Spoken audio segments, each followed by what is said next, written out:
This is a video review of this very small but still very powerful hair dryer. It does come with two concentrator attachments. One is on the hair dryer. That's the one I like the best. They are magnetic, so they're very easy to take on and off, or you can use it without. This is the temperature adjuster and the fan speed adjuster. You are going to hold down on this button and in order to turn it on and off.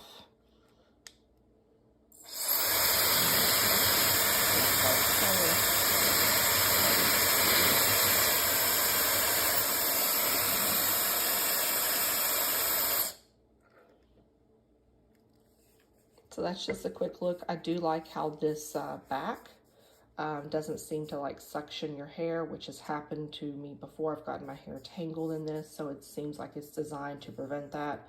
It also dries my hair really fast, which I appreciate, and I don't have that wind blown look afterwards that you get with some of these high efficiency hair dryers.